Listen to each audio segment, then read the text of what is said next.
get some radios out of there. But there's some different, there's like some of the wiring is different or whatever. Anyway, fucking nightmare. So we just got to work and I was like, well, dude, I'm just going to lay in my car for a little while because we'd been drinking a decent amount. And so I was like, I'm just going to lay in my car for a little while. And then I'll wake up whenever the sun pops up and then I'll manage the daycare or whatever. And then, so dude, bro, I guess the sun, like it wasn't that hot or whatever. I parked like where like the tree, like I was in the shade of a tree too much. And one of the owners or whatever came over and knocked on my window. It was like at 8 and I was supposed to be there at 6:30. It was like 8 a.m. And dude, it was like my car just smelled like vodka and had all these fucking radios all over. My hands were cut up from like getting the radios out. And anyway, nightmare. But yeah, bottom line, dude, dude, You probably shouldn't send your kids to that daycare. Yeah, but I'm just saying, anybody can do a daycare, right? And we watched Terminator, I remember, with them kids. And them kids were little. Yeah. They shouldn't have been watching it, well, you know? Yeah, I appreciate your honesty there. But it is like a thing where... They shouldn't have been watching it. I still feel bad. Sometimes I still wake up and I'm like, fuck, they shouldn't have been watching it. Well, because there's one scene where you see like 3 tits in it or whatever. Or Total Recall. Total Recall. I remember that. That's the 3 tits. We were watching Total Recall. And there's a scene where the 3 tits are on there and there's all these kids looking at it. And I'm like, dude, y'all shouldn't be watching this. That wasn't... And we were watching it. That was a problem. Sometimes I forgot that I felt like I was in the class or whatever.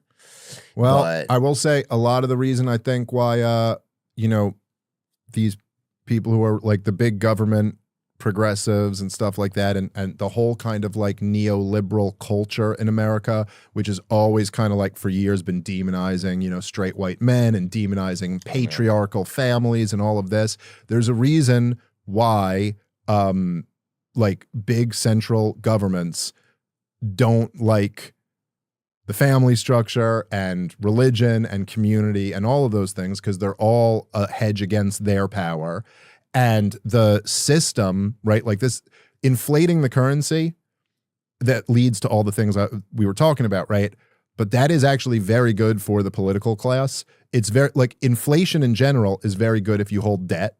If you're a big debtor, inflation is your friend because you pay off the debt. Like if you want to buy something, but the money is worth a lot less. Well, now your hamburger used to cost $5, now it costs $15. Mm-hmm. That sucks for you if you're the person who wants to buy it. But if you owe $1,000 and now you're selling hamburgers at $15 a pop. You owe less than you did before. So like if you have debt, inflation is your friend. And also, in the old, it's not a bad thing to have in an inflationary environment, but in the old system, like in the old order, right? My grandfather would work at the factory all day long. My grandmother would work, taking care of the kids and managing the house and cooking and cleaning and all that stuff all day long. But only one of those incomes was taxable, right? My grandfather's was taxable, but you can't tax my housewife grandmother. But if she goes into the workforce, now there's 2 taxable incomes. Then you hire a daycare worker. That's a 3rd taxable income. And so there's just way more revenue going to the federal government when the government's raising your kids rather than your mother. Yeah. But it's not really so good for the babies. No. Like it's better for the babies if their mom and dad are the ones raising them. Or their grandmother or their aunt or someone who's just inherently always going to love them more than some worker at a daycare. Well, that's why when a kid's mom comes to pick them up from a daycare, as opposed to your babysitter coming to pick you up or something, there's just a different feeling about it. Even watching it, there's a different feeling about it. And then it's like if you get someone else to work, then you need another car. Now they need another car to get to work, right? Yeah. And so then you have gas lobbyists and auto lobbyists that are going to push for those things. You need those things. That's right. I don't know. But then also it's like, dude, I feel so bad sometimes because I get stuck in these circles of just being like a Debbie Downer sometimes, And I don't think that's not good. No. And I think, no, you're right. It's not good. And you don't want, and I also don't think we should be a downer. Like I'm still somewhat pessimistic on the short run here. Like, I don't think all these problems are going to be solved tomorrow, but like we're at the precipice of a new age. That's going to be something wild that none of us can really understand. Who was saying, might have been Jimmy Carr.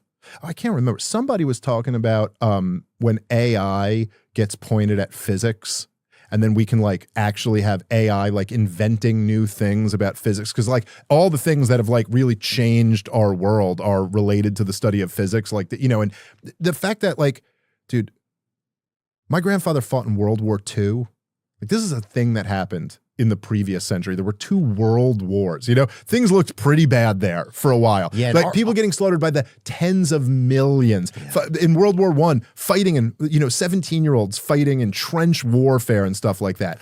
And now we live in an age where like an infection that would have killed you, you know, 100 years ago is like, you go grab some amoxicillin, you're fine. You know, people literally, you get strep throat. That's like no big deal, man. Strep throat without amoxicillin is a really, really big deal. And so we have, my son was saved with a open heart surgery that just 30 years ago, you just didn't have. And I would have lost a kid. Like, so we do live in this amazing time, and we all have more of a voice and more of a platform and more opportunity to like, to work together and find truth. Like, I think there's a lot of really beautiful shit going on. But part of that beautiful thing is that we can expose how ugly this corruption is. And man, even as somebody who's really lived in the world of like being furious at these guys for how corrupt it is, the more you get, the more information you get, it's so much uglier than you. Yeah. So it's like a metaphor for life in general, right?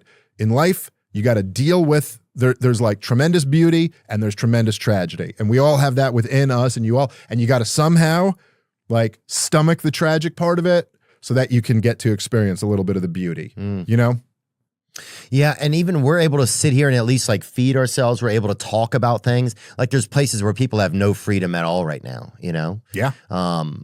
This is this video by Jimmy Carr right here. Jimmy Carr drops a wild take on AI and physics. Oh yeah, it was Jimmy Carr. I was right. He's excellent. Oh yeah, and this was on, I think it was on, is this on trigonometry? Yeah, he's excellent. Let's play it. The other thing is physics. So this is Peter Thiel's point, but minus the screens from any room, we're living in the 1970s, right? So nothing's happened in physics since 72. String theory has not got us anywhere. But if you take the compute power of AI and point it at physics, now everything else in science is stamp collecting, right? Physics is the real thing. That gave us everything. Every bit of technology that we have comes from the physics department. And, you know, what